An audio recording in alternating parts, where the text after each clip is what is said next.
Hi there, welcome to Running Park. Today I'd like to give you an in-depth review of the brand new GAPR clubs from TaylorMade.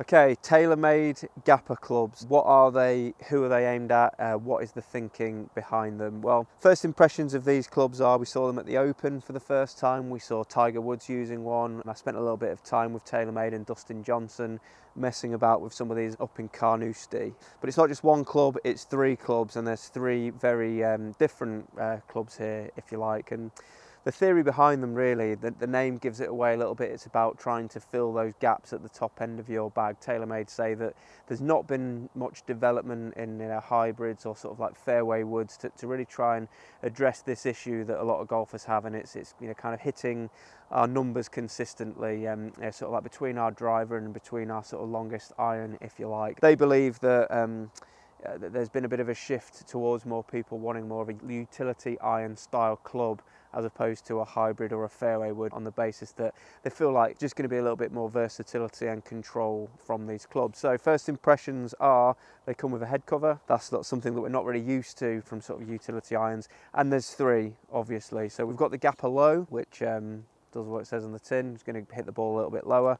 We've got the GAPR Mid, and we've also got the GAPR Hi. So three very distinctive clubs here from TaylorMade, all aimed at kind of doing a different job and maybe suiting different types of golfers. Okay, so let's start off with the GAPR Lo, which is the club that we've seen Tiger Woods using, and it's the club that most tour players, if they were to use this type of club, they are going to lean towards this GAPR Lo, which is very much a sort of driving iron type club. It's got a higher up centre of gravity, if you like, to keep it's all about keeping that trajectory nice and low. And as you can see from the looks of the club, out of the three, it's the one that sort of looks most like an irons. Then with the Mid club, again, they've just moved the weighting around a little bit, and it's just as the name suggests, it's going to be more of a neutral sort of like mid trajectory. But just to look at this club, this is more of a chunky utility iron. It's sort of halfway between a utility iron and a hybrid, if you like. And if you set that down there next to the Lo club, you can see it's a lot bigger. It's got a lot more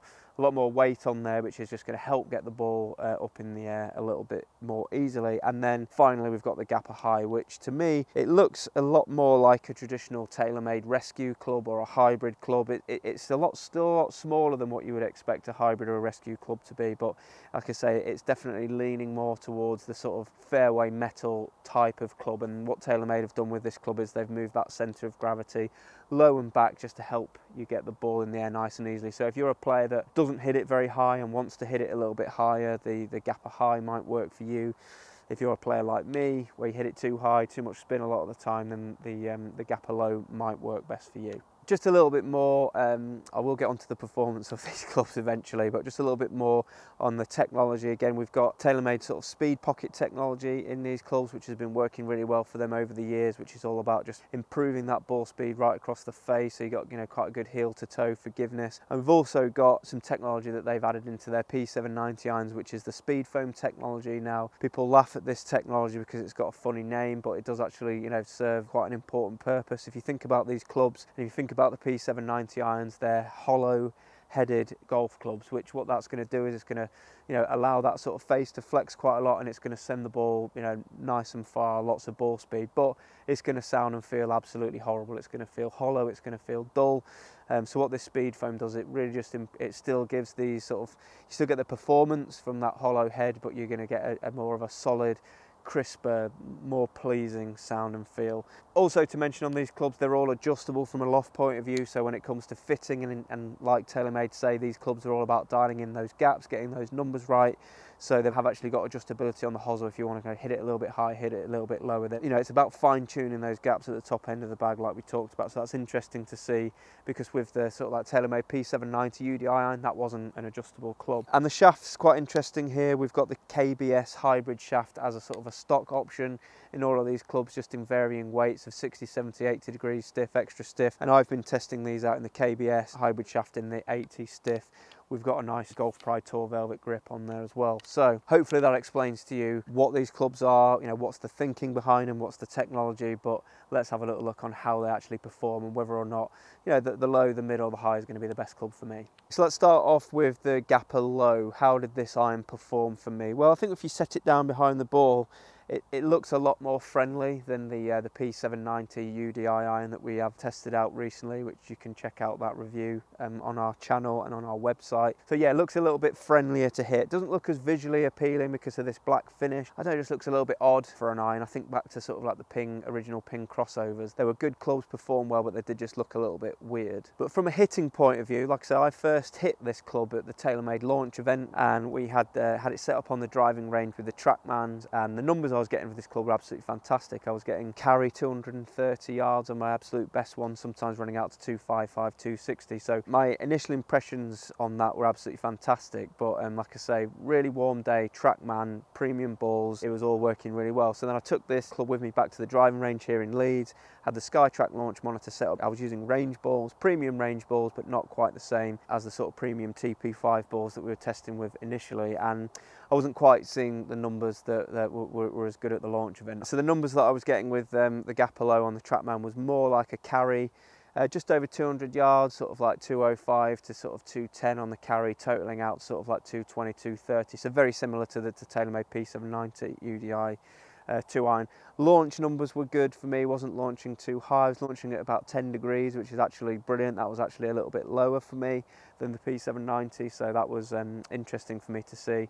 But yeah, good ball speed, sort of, you know, 130 to 135 miles an hour. Yeah, I think they're working really well for me. I'm impressed with those numbers, and that's definitely a club that I would consider putting in the bag. Okay, next up, let's take a look at the GAPR Mid. Now, for me, you know, this is a club that I'm not quite sure about. I'm not really. It seems to be sort of neither here nor there, really. It seems to be sort of stuck in the middle between that sort of driving iron and a regular hybrid, if you like. But you know, very easy to use, very, very good fun to use. It's nice and easy to hit, and I was getting some fairly decent numbers with it. I was getting a carry of averaging around about 190 yards carry, totaling sort of, you know, up towards 210. So very similar to what I would expect a 19 or 18 degree club to do for me.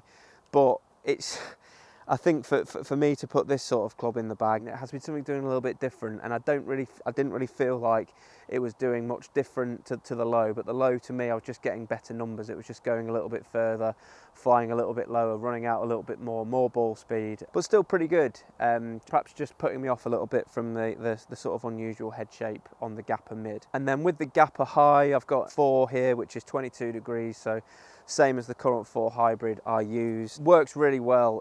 Again, it's very easy to hit. There's nothing difficult about this at all. The numbers pretty good for me as well. It's carrying sort of 185 to 190, total round about 200. So from a numbers point of view, it is hitting the gap that I want it to. Is working very well for me on that front. But what I would say about this club is it is sort of like a hybrid, but you sit it down there behind the ball. It's just quite small, and I think that might intimidate some people, that they may lean more towards a hybrid just for its size, just because it's a little bit bigger. This may be a little bit more versatile, more workable. Better players might feel like they're going to be able to shape the ball a lot more easily. But just for me, again, I'm not 100% sure that it's sort of like what it's trying to do. Maybe a little bit, you know, neither here nor there with it. If you want a hybrid, maybe I want something that's just got a little bit more size to it, just to film with a little bit more confidence. But still pretty easy to hit. It's got a nice feel off the face. It's got good ball speed numbers, and it does do what it says on the tin. It does launch the ball nice and high, and if you're a player that struggles to hit it high, you know, take a look at the numbers there. You can see that is doing that, launching nice and high with, you know, sort of,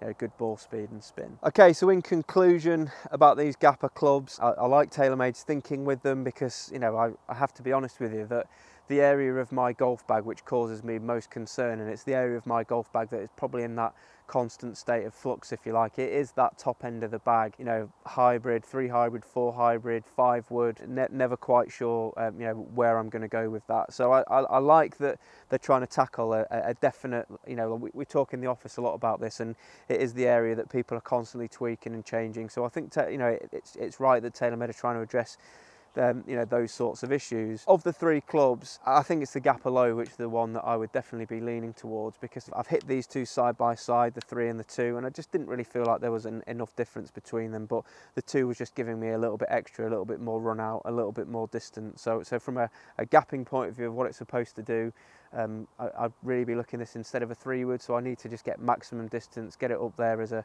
sort of driver replacement, and get as much yardage as I can out of it. So that's why I'd be leaning towards the 2. But that's just me. I've played a few rounds as well with Mark Townsend in my office, who's kind of looking for a club to help him hit the ball a little bit higher, to get him a little bit of extra distance by launching it a bit more. He was getting on really, really well with the 4, the 22. I had to snatch this back off of him before doing this review, because I think this had found its way into his bag. So, you know, 2 different players there, a very high ball hitter leaning towards the low, and a sort of a low ball hitter like Mark leaning towards the high. So it's really I can't really say anything that's maybe going to sort of, you know, appeal to you about these clubs. You really need to test them all out and see which one works. But very interesting, nice to see TaylorMade doing something a little bit different. I definitely think they're onto something here. But post your comments below about what you think about the GAPR clubs. Do you like the idea of a utility iron, or, you know, more of an iron style hybrid club? If you think that's something that might benefit you, post your comments below, ask any more questions about these clubs, about the lofts. I have got the lofts that are available in these clubs there, but ask me if you want to know those. I'll post them in a comment below, and you know, you might be able to have an idea about which one of these is going to work best for you. So it's a thumbs up for me, definitely for the low out of the 3. This is one that's working best for me. Would I put it in the bag ahead of my P790 UDI 2 iron? We've got a video coming up on that where I get into a little bit more detail on that, so you'll have to look out for that. But in the meantime, post comment below. Don't forget to hit that subscribe button while you're down there. Thanks for watching, and we'll see you soon.